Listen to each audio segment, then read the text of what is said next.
Is going on, everybody? What is going on? The Catch fam, my name is John Dawson, and in today's video we are hopping into our running back rankings for week 12 of the 2022 fantasy football season. If you guys do enjoy today's content, be sure to hit that like button on the way in and hit that subscribe button. Of course, if you are new to the channel, it really does help us out when you guys hit that like and consider subscribing. And please feel free to drop any comments, questions, concerns pertaining to the 2022 fantasy football season down below. I'll get back to you as soon as I possibly can. Without further ado, let's hop into today's video. All right, number one overall, we've got Austin Ekeler.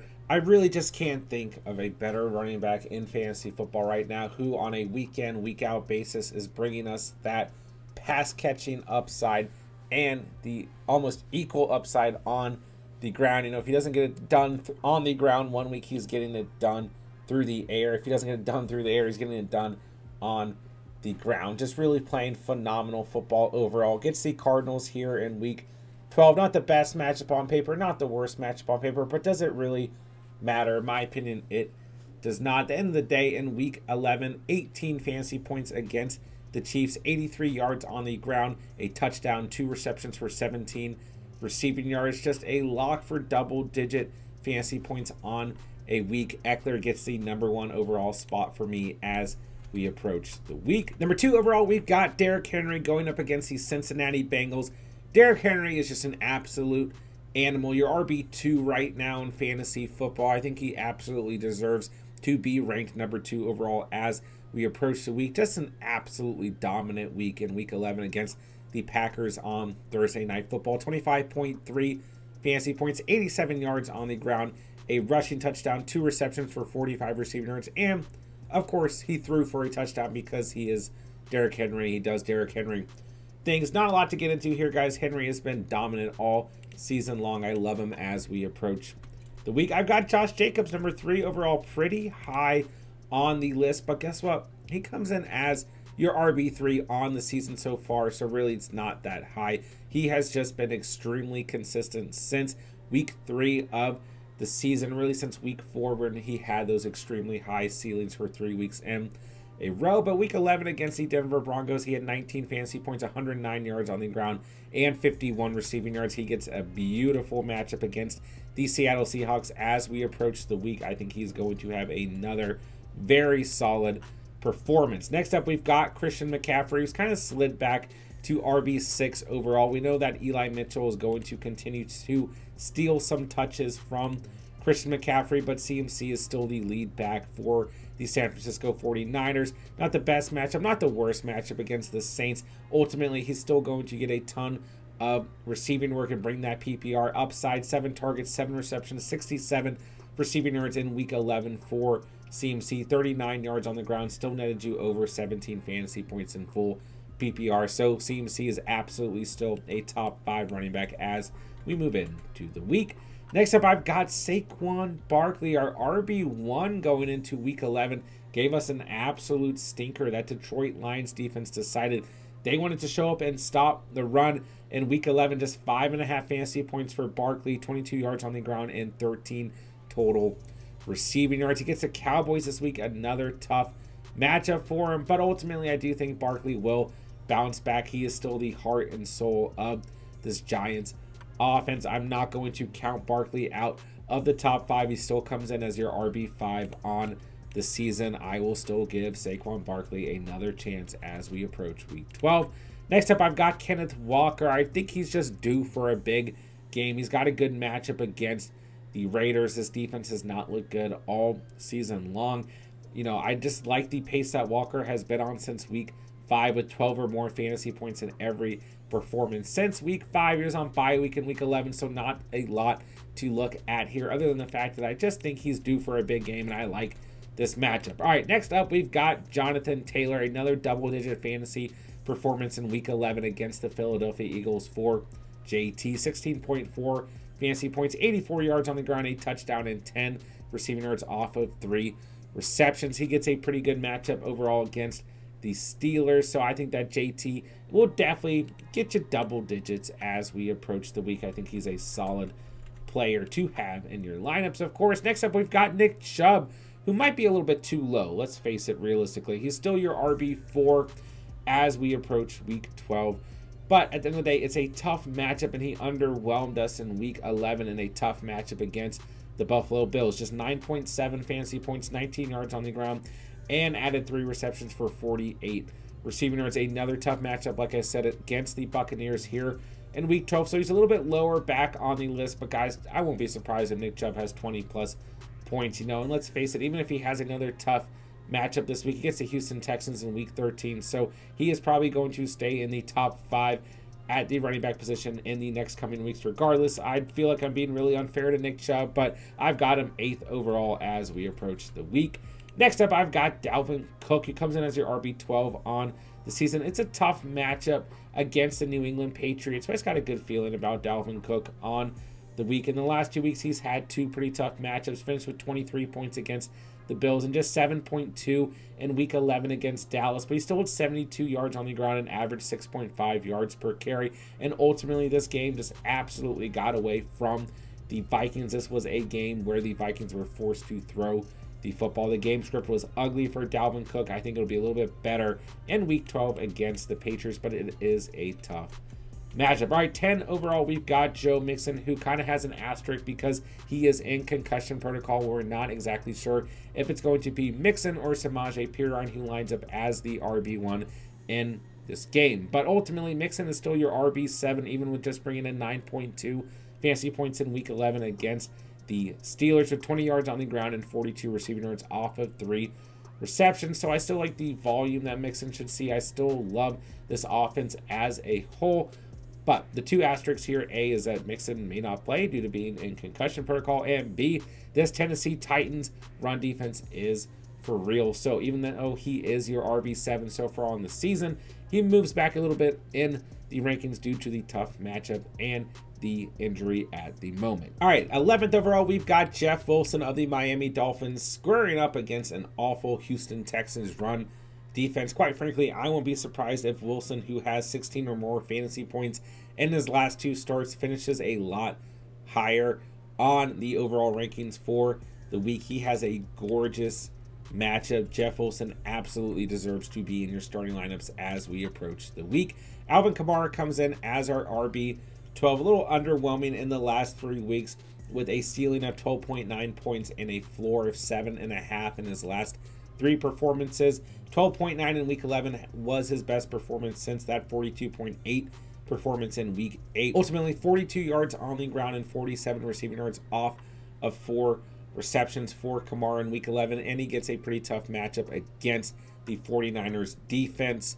I won't be surprised if this turns into a game where the Saints need to throw the football more than run the football, so I don't love the game script here either in theory, but ultimately Alvin Kamara is still Alvin Kamara. He deserves to be pretty high on the list. Next up, we've got Travis Etienne, who draws a tough matchup as well from the Baltimore Ravens, but let's face it, he is still Travis Etienne. He's going to do Travis Etienne things. He has 10 or more fantasy points in every matchup since week 5. He's been extremely consistent on the season. Once again, I could see this turning into a game script where the Jaguars are forced to throw the football, but Etienne is still an extreme talent who deserves to be in our lineups as we approach the week. Aaron Jones draws a tough matchup against the Philadelphia Eagles, but hey, he's your RB8 so far on the season. He had 14 points against the Tennessee Titans in week 11, a very good run defense. 23.6 against the Dallas Cowboys in week 10, a very good run defense. So I'm probably being a little bit unfair to Aaron Jones, but eventually one of these good run defenses has got to stop him, right? But maybe not. Aaron Jones is definitely a player who can still be played as an RB2 or a flex player for you. Maybe I'm being a little bit too unfair to Aaron Jones, but he comes in as our RB14 on the week. 15th overall, we've got Tony Pollard. I've really encouraged you guys the last 2 weeks, regardless of Ezekiel Elliott's status, start Tony Pollard, and man, has it paid off. 36.9 points in week 11, 21.8 in week 10. A tough matchup here against a Giants run defense that is pretty good, but man, I really do not care. Tony Pollard is an extremely solid RB2 or flex play for you guys. Hell, maybe even RB1 for some of you guys. He has moved up to RB10 on the season. He's your RB7 in standard scoring format. So I absolutely love Pollard, man. I mean, if there's one player on today's rankings who I really wanted to put a little bit higher overall, it was definitely Tony Pollard. But A,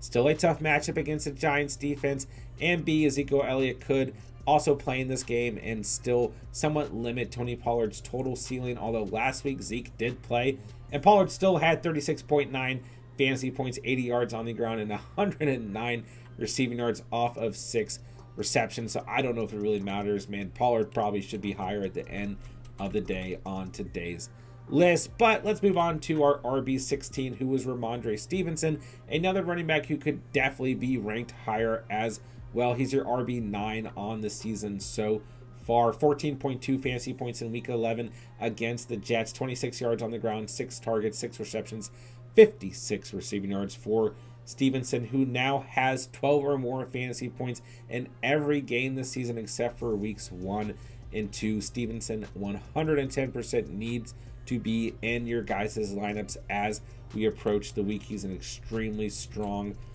option. Moving on, next up on the list at 17 overall, we've got Jamal Williams, who's been absolutely balling the past couple of weeks with 10 or more fantasy points in every performance since week 8. 24.4 against the Giants in week 11, 64 yards on the ground and 3 total touchdowns. A monster day for Jamal Williams, who leads the league in rushing touchdowns at the moment. A tough matchup against the Buffalo Bills, but man, I don't care. He is a solid RB2 at this point in the season. He is the Lions running back that we want to start. Unfortunate for DeAndre Swift owners. Swift comes in as your RB32. Jamal Williams comes in as your RB13. He is the running back to ride for the Detroit Lions. Next up, we've got Devin Singletary as our RB18, 17.7 points in week 11 against the Cleveland Browns. He's looked really good in the last 2 weeks, and ultimately he's looked good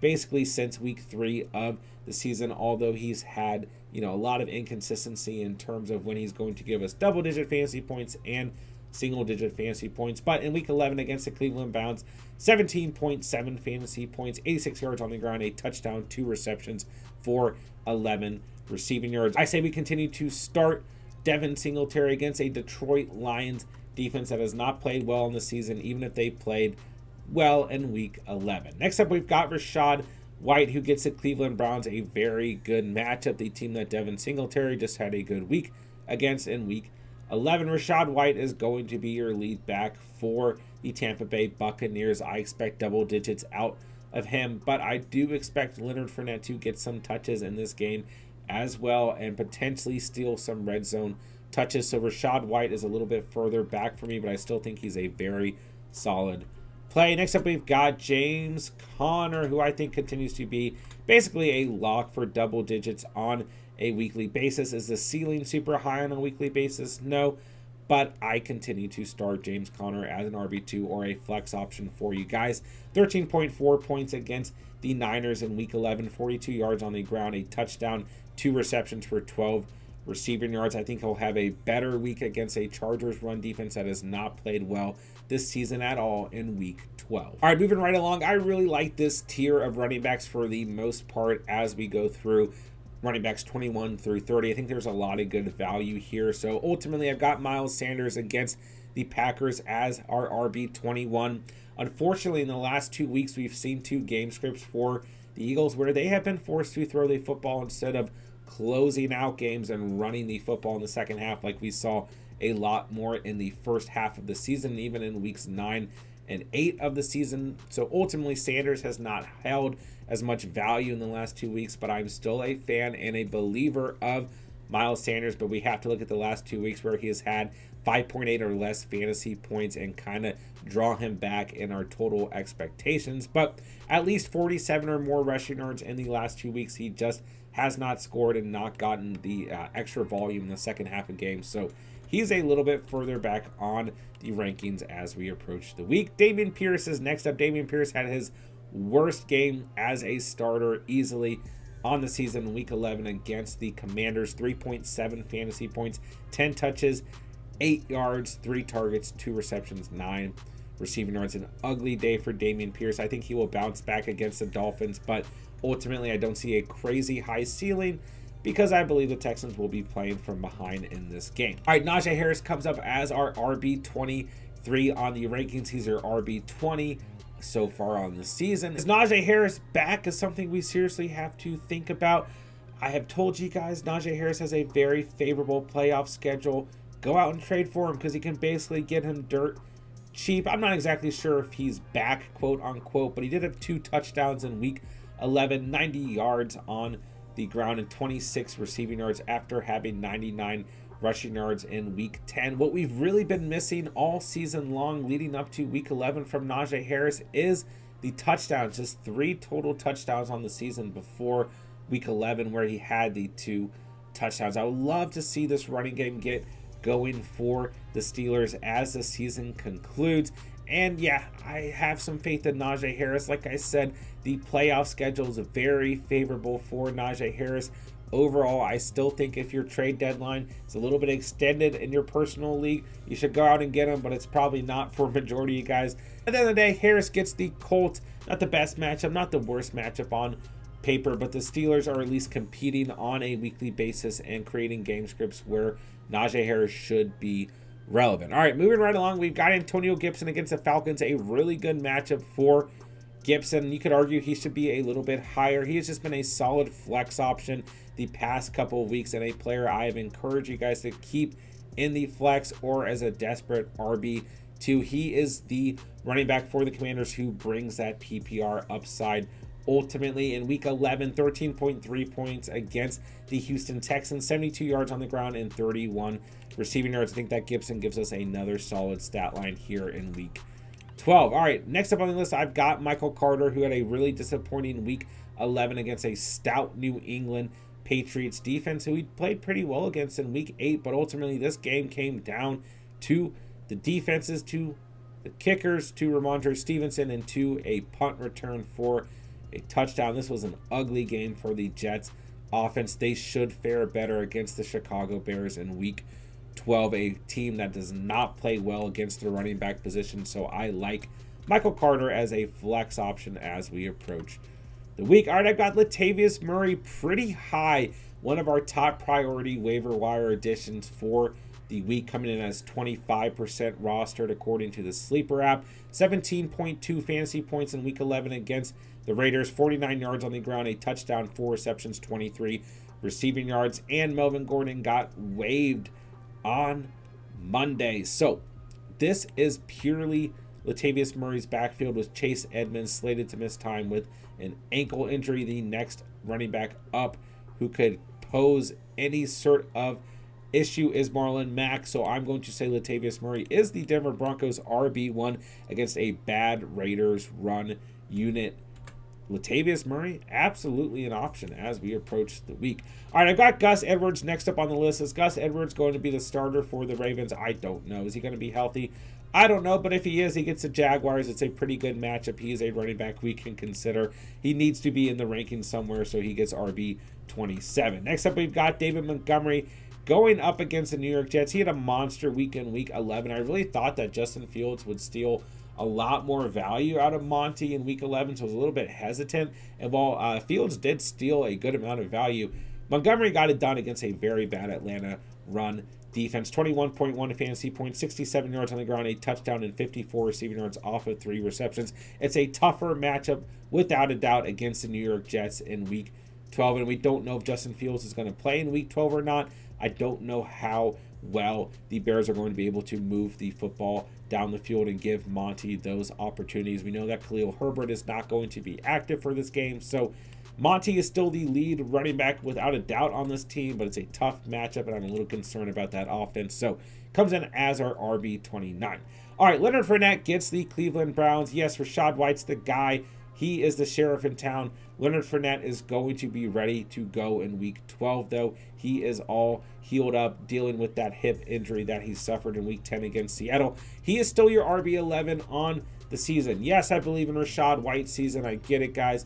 But I still think Leonard Fournette is going to hold value within this offense and still play a strong role within this offense. I really do worry that, for those of you really putting all your faith in Rachaad White, that Leonard Fournette may still steal a lot of goal line touches, a lot of red zone work, and some third down or pass catching work as well. I would not 110% count him out of this offense. I won't be surprised, actually, if he finishes with double digits against a very poor Cleveland Browns run defense as we approach the week. All right, next up, I've got Raheem Mostert. Just a beautiful matchup against the Texans. He's still at 18.7 fantasy points in week 10 against the Browns on bye week in week 11. It's a good enough matchup that Jeff Wilson and Raheem Mostert can come out of this game with double digits like they did in week 10. He absolutely deserves to make the top 30 as we approach the week. All right, here are your final 10 running backs. I'm not going to break them down as extensively, but Cordero Patty and Cheese had 11.9 points against the Chicago Bears in week